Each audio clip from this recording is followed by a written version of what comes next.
Shalom, kembali lagi bersama kami di channel Jadi Terang. Momen di mana kita saling berbagi terang dan memenuhi dunia dengan terang Kristus. Bagaimana kabarnya? Saya berdoa dan berharap kiranya Bapak Ibu semua berada dalam naungan, penyertaan, serta perlindungan Tuhan. Sobat Terang, tahu nggak? Pas Yesus naik ke surga, sebenarnya dia itu belum selesai ngerjain tugasnya loh. Dan kenapa Alkitab mencatat Yesus terangkat ke surga dengan tangannya yang tidak diturunkan? Bagaimana kemudian dunia kita hari ini sebenarnya sedang berada dalam fase jeda ritual yang bikin kutub itu tidak bisa menyentuh hidup kita. Ini rahasia liturgi kuno yang jarang banget dibahas di mimbar gereja. Tapi kali ini kita akan bahas bersama-sama. Kenaikan Yesus seringkali disalahpahami sebagai selesainya tugas. Atau dapat juga dikatakan kalau Yesus sudah pensiun di bumi dan di surga, ia terangkat lalu duduk dan beristirahat. Realitas teologisnya justru tidak berkata demikian. Karena kenaikan adalah momen pelantikan secara resmi, di mana Yesus masuk kantor, di mana Yesus masuk ke ruang pelayanan yang aktif sebagai Imam Besar Agung, yang ada di dalam Ibrani 9 ayat yang ke-11. Lukas 24 ayat yang ke-39 sampai 53 menunjukkan cetak biru liturgis yang merekam bagaimana Yesus mengakhiri pelayanan fananya di muka bumi ini untuk memulai operasi di surga sana. Dan Lukas 24 ayat yang ke-39 sampai 53 menjadi cetak biru liturgis yang merekam bagaimana Yesus mengakhiri pelayanan fananya di bumi untuk memulai operasi di alam semesta, yaitu menjadi penguasa atas jagat raya di surga. Melalui peristiwa ini, Yesus tidak sedang meninggalkan tugas, tetapi ia sedang naik pangkat untuk menjalankan fungsi keimamannya dalam skala penguasa di udara yang jauh lebih besar dan abadi. Tapi sebelum Yesus menjadi penguasa dari jagat raya, terlebih dahulu Yesus harus mempersiapkan para muridnya. Tapi sebelum kita bahas tentang bagaimana Yesus masuk ke kantor, Yesus melakukan pelayanan aktifnya, kita akan mundur dulu ke persiapan akhir, yaitu mempersiapkan para murid. Di Lukas pasal yang ke-24, ayat yang ke-44 sampai yang ke-48, sebelum Yesus naik atau sebelum Yesus menembus atmosfer, Yesus melakukan sertifikasi akhir kepada para muridnya di bumi. Apa yang Yesus lakukan? Yesus membuka pikiran para muridnya untuk memahami kitab suci. Ini adalah fungsi pengajaran keimaman tingkat tinggi. Ada di ayat yang ke-45. Lalu, yang Yesus persiapkan ialah dia tidak menghakimi tetapi mengutus setiap dari murid-muridnya. Yesus tidak mengadili ketakutan mereka, sekalipun sebagai seorang guru, ketika dia sudah mengatakan, sudah mengajarkan, dan sudah mengulangi beberapa pelajarannya kepada murid-muridnya, tetapi murid-murid tidak mengindahkan pengajaran itu, bahkan melupakan, dan ketika kematiannya justru murid-muridnya hidup dalam ketakutan. Tapi saat kebangkitannya, Yesus mempersiapkan muridnya, ia tidak datang untuk menghakimi, tetapi untuk memulihkan mental dan keterburukan dari para murid. Sehingga yang awalnya para murid mengalami keputusasaan, ketakutan, akhirnya para murid memiliki keberanian untuk bersaksi di ayat yang ke-48. Di bumi, Yesus telah melatih mereka. Sedangkan di surga, Yesus telah bersiap untuk mengadvokasi mereka, yaitu Yesus siap untuk membela, mendukung, serta memperjuangkan setiap dari murid-muridnya. Apa yang Yesus lakukan semua tertera dalam Lukas 24 ayat yang ke-44 sampai 48, di mana Yesus membuka pikiran para muridnya untuk memahami kitab suci. Ini bukan sekedar transfer informasi akademik, melainkan yang Yesus lakukan untuk murid-muridnya ialah pengajaran keimaman tingkat tinggi. Sebagai imam besar, Yesus adalah penafsir utama dari seluruh rencana keselamatan Allah yang selaras dengan Taurat, kitab para nabi dan Mazmur, serta dengan realitas salibnya. Tindakan Yesus membuka pikiran para murid membuktikan bahwa tanpa intervensi keimaman Kristus, firman Tuhan akan tetap menjadi misteri yang tertutup bagi logika manusia, karena logika manusia tidak sebanding dengan pengetahuan Allah yang jauh lebih luas, sehingga dibutuhkan Yesus hadir untuk membuka pikiran, untuk memberikan pengajaran tingkat tinggi kepada muridnya. Dalam hal ini, Yesus memastikan bahwa para fakirnya di bumi tidak bergerak dengan kebingungan, tetapi mereka punya arah yang jelas. Dengan pengajaran keimaman tingkat tinggi yang Yesus berikan, telah mengokohkan untuk para murid nantinya bisa mengemban misi yang sudah Tuhan tetapkan. Namun, dalam Yesus memberikan pengajaran keimamannya, Yesus tidak dengan ekspresi marah, Yesus tidak dengan posisi untuk mengadili muridnya karena merasa kecewa atas banyaknya waktu yang Yesus habiskan untuk mengajar, tapi para murid tidak paham. Yang Yesus lakukan, Yesus justru melatih serta memulihkan mental dari para muridnya. Yesus berusaha membangkitkan keberanian supaya para murid mau bersaksi. Ini ada di Lukas 24 ayat yang ke-48. Yesus melatih para murid dengan kasih karunia, sedangkan di surga ia bersiap mengadvokasi mereka dari segala kelemahan. Hal ini menunjukkan adanya transisi emosional yang luar biasa, di mana Yesus mengubah sekelompok murid penakut yang bersembunyi di balik ruang yang tertutup menjadi rasul yang siap mengguncang dunia. Fokus yang Yesus perhatikan bukan pada dosa masa lalu atau kekelaman masa lalu dari para murid, melainkan pada kapasitas baru mereka, yaitu menjadikan para murid sebagai saksi kebangkitan yang telah ditebus. Yang kedua, adanya invasi kosmis, darah, luka, dan penaklukan udara. Kalau di part sebelumnya saya sudah katakan bahwa Yesus membawa tubuh yang berluka itu punya maksud, tepatnya di video saya yang berjudul Awan sebagai Deklarasi Perang. Namun, kali ini kita akan mencoba dari pendekatan yang berbeda, karena kalau versi awan dalam deklarasi perang itu saya mengambil pendekatan dari perspektif Paulus tentang parade kemenangan yang ada di Kolose 2 ayat yang ke-15. Tapi kali ini kita akan masuk dari perspektif Ibrani tentang imam besar. Kalau di versi sebelumnya awan sebagai deklarasi perang, darah sebagai paspor penaklukan. Jenderal Romawi kuno yang pulang akan membawa jarahan. Jarahannya berupa apa? Jarahannya berupa emas, perak, dan tawanan perang sebagai jarahan untuk dipamerkan pada parade kemenangan.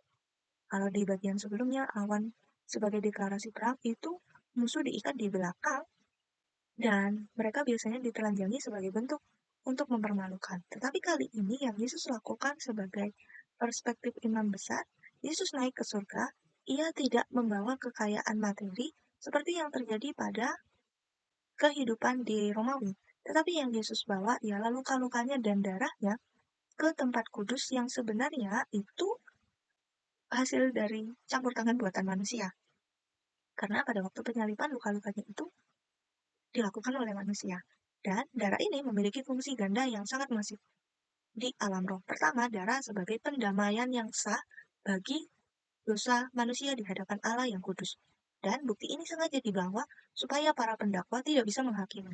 Ketika para pendakwa mulai mengklaim haknya atas manusia, di situ buktinya sudah nyata. Pengorbanan bahwa yang Yesus lakukan dia sudah menebus. Jadi ketika pendakwa mau mengambil haknya, Yesus hadir untuk menunjukkan bahwa kepemilikan bukan lagi berada pada iblis. Kedua, bukti ini sebagai hukum atas kekalahan telak bagi penguasa kegelapan serta penguasa udara yang mengira mereka telah menang di Kalvari saat Yesus disalib. Namun yang didapati ialah darah yang mereka tumpahkan adalah alat penghancur dari kerajaan mereka, baik di udara dan di neraka. Invasi kosmis yang kedua selain Yesus membawa darah sebagai paspor penaklukan ialah Yesus menembus tirai lapisan musuh. Kalau dalam perjanjian lama, POV perjanjian lama khususnya imam besar harus melewati tirai tebal bait Allah setahun sekali untuk masuk ke dalam ruang maha kudus lalu mempersembahkan korban. Tapi kali ini dalam sudut pandang Yesus sebagai imam besar, Yesus naik ke surga dengan menembus tirai angkasa atau atmosfer ruang roh yang selama ini dikuasai oleh roh-roh jahat, roh-roh yang menjadi penguasa di udara, yang ada di Efesus 2 ayat yang kedua. Kenaikannya bukanlah sebuah pelarian yang sembunyi-sembunyi, melainkan sebuah invasi terbuka di mana ia mengoyakkan langit dengan kereta perangnya yaitu awan.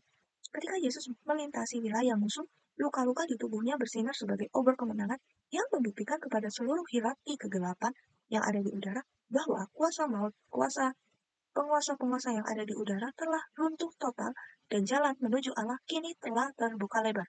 Dan posisinya, Yesus berada sebagai penguasa tertinggi dari segala pemerintahan yang ada. Dan yang ketiga dari invasi kosmis ialah Yesus hadir untuk teror hukum di ruang sidang surgawi. Maksudnya gimana? Maksudnya, di dalam ruang sidang surgawi itu, Iblis berfungsi sebagai jaksa pendakwa yang mendakwa manusia siang dan malam atas pelanggaran hukum Taurat. Jadi iblis itu sedang mendakwa, sedang menunjukkan, ini loh Tuhan manusia, ini loh Tuhan yang namanya si A, dia melakukan ini, dia loh tidak sesuai dengan hukummu. Dia loh mendukakan hatimu, harusnya ini sudah dapat hukuman.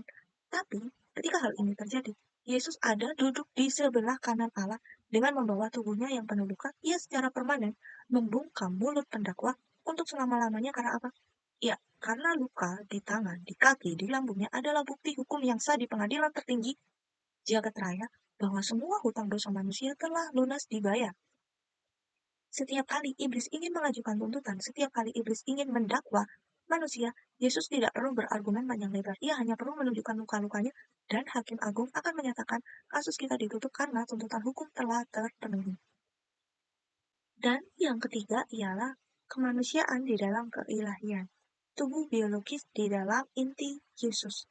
Kenaikan Yesus adalah kenaikan fisik yang nyata. Yesus bukan sekedar arwah atau roh saja, melainkan Yesus hadir naik ke surga sebagai bukti konkret. Yesus menegaskan dengan sangat radikal bahwa ia memiliki daging dan tulang, bukan hantu. Ia memamerkan mukanya, bahkan memakan sepotong ikan goreng di depan para muridnya. Tindakan ini dilakukan secara sengaja untuk menghancurkan pemikiran kuno bahwa materi fisik itu sifatnya jahat dan hanya roh yang suci. Dengan Yesus memakan ikan, Yesus membuktikan bahwa tubuh kebangkitannya memiliki sistem biologis yang aktif dan nyata.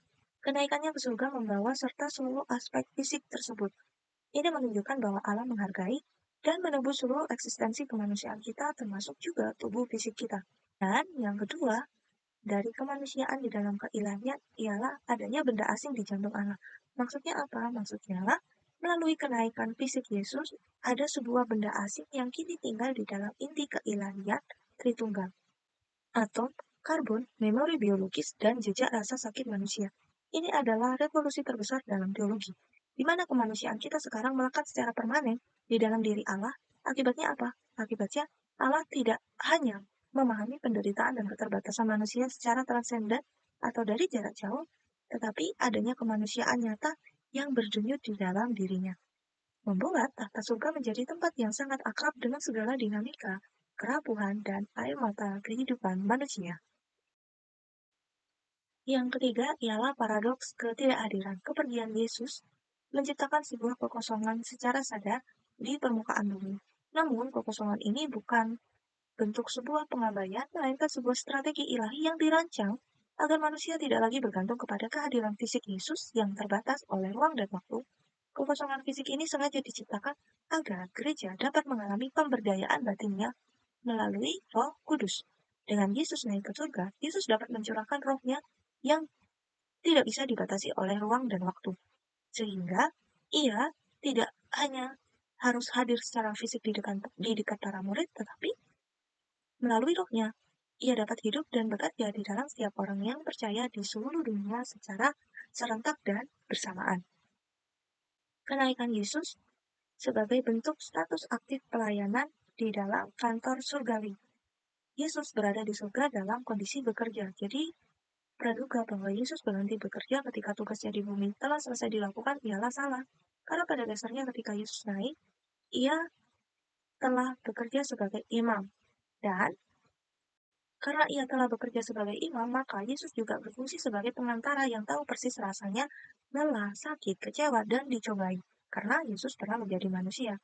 Dan pelayanan advokasinya di surga didorong oleh empati yang murni, bukan sekadar kewajiban hukum atau formalitas teologis semata.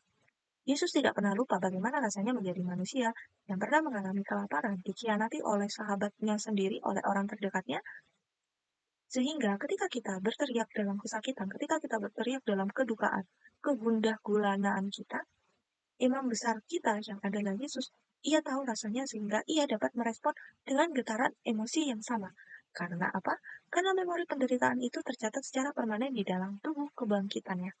Dan yang kedua, sebagai jembatan doa, inilah alasan mutlak mengapa doa Anda mampu menembus batas tahta Allah yang Maha Kudus hari ini. Karena doa Anda tidak diproses oleh sistem mekanisme malaikat yang dingin atau algoritma surga yang kaku, tetapi diterima langsung oleh Sang Imam Besar Agung. yang memiliki memori biologis yang sama dengan Anda yang pernah menjadi manusia. Yesus bertindak sebagai penerjemah ilahi yang mengubah rintisan, tangisan, dan bahasa doa kita yang kacau menjadi duka yang harum di hadapan Allah Bapa.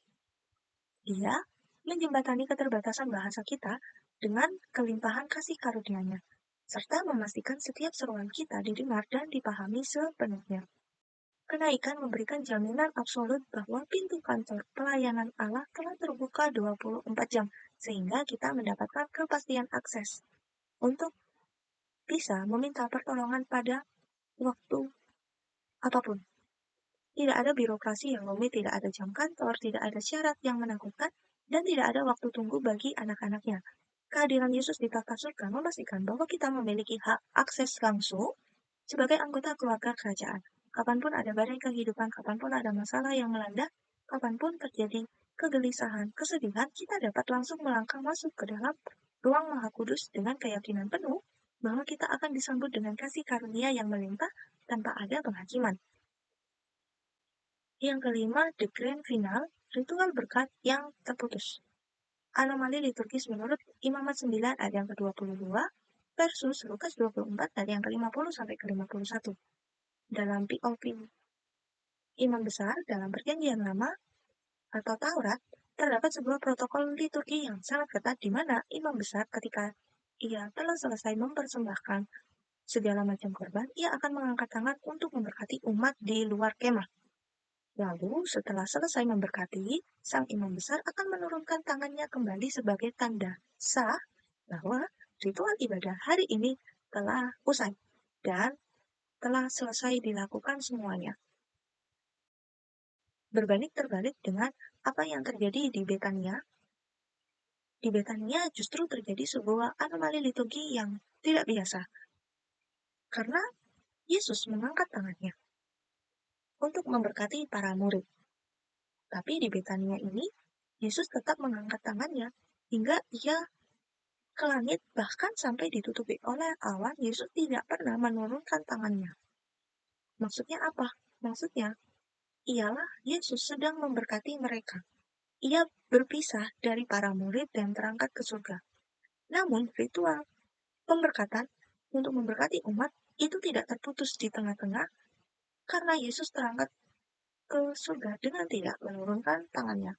Yang berarti bahwa mulai dari Yesus terangkat ke surga hingga hari ini berkatnya sebagai sang imam besar agung tetap ada dan berlaku bagi semua orang. Kalau dulu yang bisa melihat ialah murid-muridnya, kalau sekarang ialah kehidupan kita tetap beroleh berkat yang datangnya dari Tuhan. Lalu yang kedua, sebagai ritual berkat yang tidak terputus ialah hidup di bawah tangan yang terangkat. Artinya, Yesus terangkat ke surga saat tangannya masih terangkat di udara dan terbuka lebar. Secara teknis liturgis kuno, inilah ritual pemberkatan yang belum pernah selesai dan tidak pernah ditutup di atas bumi. Posisi terakhir tangan Yesus terekam oleh mata manusia bukanlah kepala tangan yang menghakimi atau kemarahan, melainkan dua tangan yang berlubang paku yang sedang teracung untuk memberkati. Peristiwa kenaikan ini berfungsi sebagai tombol pause dari kosmis, dari penguasa di udara untuk mengunci dan memperpanjang momen berkat untuk melintasi ruang dan waktu. Yesus membawa posisi tangan yang terangkat ini untuk masuk ke dalam kemuliaan surga, memancarkan berkatnya yang secara konstan tanpa pernah terputus oleh apapun. Lalu yang ketiga, ini menunjukkan bahwa kita hidup dalam jeda eskatologis. Maksudnya apa jeda eskatologis itu? Maksudnya, dunia dan gereja saat ini secara teologis sedang berada dalam masa jeda.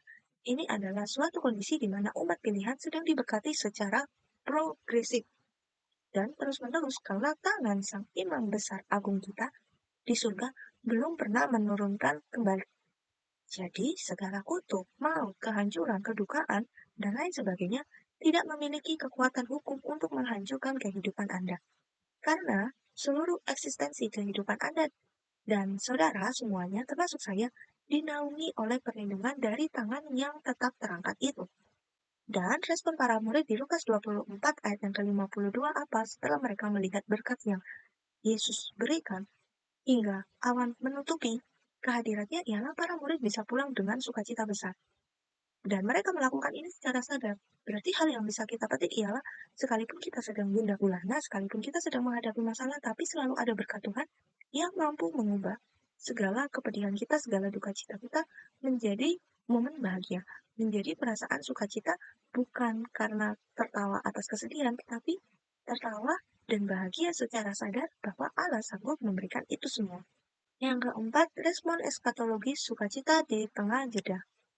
Para murid merespon ritual yang secara liturgi, secara struktural liturgi tampak menggantung dan kepergian Yesus secara mendadak ini ialah para murid sujud menyembah dengan sukacita. Lalu mereka berpisah dengan sosok pemimpin yang sangat dikasihi, membawa trauma dan kesedihan mendalam seperti yang sempat dikhawatirkan di dalam kitab Yohanes 16 ayat yang ke-6. Namun, di sini mereka, para murid justru bersukacita karena menangkap realitas rohani secara intuitif. Mereka menyadari bahwa para murid tidak sedang berjalan menjauhi Yesus, melainkan berjalan pulang ke Yerusalem di bawah naungan langsung dari tangan yang masih terangkat. Dan yang para murid lakukan ialah mereka terus berada di dalam bait Allah untuk memuliakan dan memuji Allah serta menunggu penggenapan janji yang Yesus berikan untuk pencurahan Roh Kudus. Aktivitas ini menandai masa penantian yang sangat aktif di dalam masa jeda. Sembari menunggu janji pencurahan Roh Kudus, kekuasaan dari tempat tinggi yang akan menyertai, memampukan, dan menguatkan para murid sepanjang masa penantian menuju kedatangan Kristus yang kedua kalinya. Lantas, apa yang bisa kita pelajari di era tangan Yesus yang masih terangkat? Pertama, kita harus mengetahui bahwa Yesus adalah imam besar agung yang aktif dan dunia sedang berada dalam berkat progresif yang mana hal ini harus mengubah cara pandang kita dalam melihat dunia. Yaitu, pertama, kita harus hidup dengan berdoa, memiliki keyakinan penuh. Ketika Anda berseru, Anda berdoa, Anda sedang diproses oleh kehidupan, Yesus ada di sana dengan tubuh yang dapat merasakan apa yang kita rasakan karena ia pernah menjadi manusia. Dia tahu persis rasanya lelah, stres, dikhianati, sakit secara fisik dan hati, tapi mari kita datang dengan keberanian penuh ke dalam tahta kasih karunia. Karena apa? Karena doa yang Anda panjatkan kini dijamin tembus langsung tanpa adanya hambatan ke tahta Allah yang maha tinggi. Dan yang kedua, kita harus berhenti hidup di dalam ketakutan dan rasa bersalah. Kenapa? Karena sekalipun ada banyak alasan yang mengintimidasi kita, yang membuat kita hidup dalam perasaan penuh ketakutan dan rasa bersalah yang membayang-bayangi, yang berusaha mendengung di dalam telinga, serta hati kita yang berusaha menghakimi, yang membuat kita merasa kita hidup, kayaknya aku udah pantas deh hidup, kayaknya aku udah pantas dia berada di posisi ini. Stop, kita harus berhenti mengintimidasi diri kita sendiri atas dosa-dosa, atas tindakan masa lalu kita. Karena kita sudah diampuni oleh korban Yesus di kayu salib. Kalau Anda membiarkan hal itu terus terjadi, Anda tetap hidup dalam ketakutan dan membiarkan roh-roh atau suara-suara itu tetap berdengung di dalam diri Anda. Secara tidak langsung Anda sedang membiarkan iblis mendakwa dan mengungkit kesalahan untuk menyatukan mental Anda. Dan itu memang tugas iblis, tapi yang perlu kita perhatikan ialah kita harus tetap fokus kepada Allah dan kepada Yesus sebagai imam besar agung yang telah bertugas. Ingat, Yesus itu membuka tangannya untuk memberkati. Ia naik bukan mengepalkan tangan untuk memukul, untuk menghukum, untuk menghakimi, tidak. Tetapi tangannya terbuka untuk memberkati. Jadi setiap kali ada muncul dakwaan di dalam diri kita, ingat bahwa Yesus telah membawa luka-lukanya untuk menyatakan bahwa itu sudah selesai, bahwa dakwaan yang iblis lakukan sudah tidak lagi berlaku. Karena apa? Karena telah lunas dibayar oleh korban yang Yesus lakukan dan ada buktinya. Dan yang ketiga, di perpanjangan tangan fase berkat ini, mari kita memposisikan diri sebagai agen restorasi dan saluran berkat di tengah dunia yang sedang mengalami krisis, baik itu ketakutan, keputusasaan, dan lain sebagainya. Karena apa? Karena kita hidup di bawah limpahan berkat yang tidak pernah putus. Anda memiliki mandat untuk menyalurkan berkat itu kepada orang-orang di sekitar Anda. Gereja dipanggil bukan untuk mengutuki dunia, tetapi untuk merepresentasikan tangan Yesus yang sedang terangkat di surga. Ketika kita menolong yang lemah, menghibur mereka yang berduka, serta memberitakan Injil, memberitakan kabar baik, Secara tidak langsung kita sedang menurunkan atmosfer berkat surga ke bumi. Kita membawa pengharapan bagi mereka yang masih hidup di dalam bayang-bayang rasa ketakutan, rasa kutuk, dan dosa. Selama tangan Yesus belum turun, kita sedang hidup dalam masa penantian. Sebelum kedatangannya yang kedua, maka tugas kita sebagai orang percaya dan tugas gereja ialah kita harus merefleksikan posisi tangan Yesus ke dunia. Kita harus menjadi perpanjangan berkat untuk orang-orang di sekitar kita. Tidak hanya berfokus kepada komunitas kita sebagai orang percaya atau kepada kelompok tertentu saja, tetapi kita harus membagikan itu, kita harus terbuka, kita harus merangkul, mengasihi, dan memulihkan jiwa-jiwa yang terhilang. Karena apa? Karena kita dipanggil bukan untuk mengutuki dunia yang rusak, bukan untuk menghakimi mereka, sesama kita, tetapi kita harus menarik mereka, orang-orang di sekitar kita, keluar dari ketakutan dan merasakan sukacita, damai sejahtera dari Kristus Yesus, selaku Sang Imam Besar. Dapat disimpulkan bahwa jeda berkat kosmis yang kita nikmati saat ini bukanlah sebuah kondisi tanpa akhir, melainkan sebuah ruang transisi yang memiliki batas waktu. Masa penantian gereja di dalam masa jeda ini dirancang secara sengaja oleh Allah sebagai dispensasi kasih karunia bagi dunia. Tetapi kita harus mengetahui bahwa sejarah tidak bergerak secara acak dan ada titik akhir yang mulia, di mana ruang transisi ini akan dituntaskan secara sempurna pada akhir zaman melalui kedatangan Kristus yang kedua kalinya dengan cara yang sama di muka bumi. Penurunan tangan Yesus secara sempurna menjadi tanda sah selesainya seluruh rangkaian ritual pemberkatan di kosmis ini, yaitu saat ia datang yang kedua kalinya. Oleh karena itu, kedatangannya yang kedua kali bukanlah sebuah kehancuran tanpa alasan yang menakutkan, melainkan sebuah pendaratan sempurna dari berkat yang sengaja ditunda dan diulur sejak hari kenaikannya di Betania. Maka dari itu, mari kita menghentikan doa-doa yang penuh keraguan, ketakutan, dan keputusasaan. Ingatlah bahwa Yesus Sang Imam Besar Agung kita saat ini sedang bekerja aktif di kantornya, yaitu di singgasananya, memimpin ruang sidang surgawi dengan tubuh kemuliaan yang membawa bekas luka kemanusiaan kita. Detik ini juga, kita semua sedang hidup di bawah langit yang dinaungi secara konstan oleh tangan Yesus yang sedang terangkat dan memberkati kehidupan kita. Mari kita menjadi perpanjangan tangan Tuhan selama waktunya masih ada, selama masih ada berkat. Berhenti untuk mengutuki duniamu, berhenti untuk mengutuki orang-orang yang ada di dekatmu, orang-orang yang kamu kasihi, dan berhenti juga untuk menghakimi sesamamu. Hiduplah dengan keberanian, berdoa dengan kepastian, dan jadilah saluran berkat, serta kita harus berdampak selama fase berkat ini masih ada, sebelum Yesus datang kedua kalinya. Tuhan, sekian renungan yang bisa saya sampaikan. Kiranya renungan ini dapat memberikan pemahaman yang baru dalam kehidupan saya dan saudara, serta mengubahkan kehidupan kita. Segala keagungan, kepujian, hormat hanya bagi Tuhan, dan biarlah waktu-waktu ke depan dalam kehidupan saya dan saudara, serta Bapak Ibu yang mendengarkan, semuanya dapat terjadi dan terlaksana atas kehendak Tuhan dan mendatangkan kebaikan bagi kita menurut Dia. Tuhan Yesus memberkati.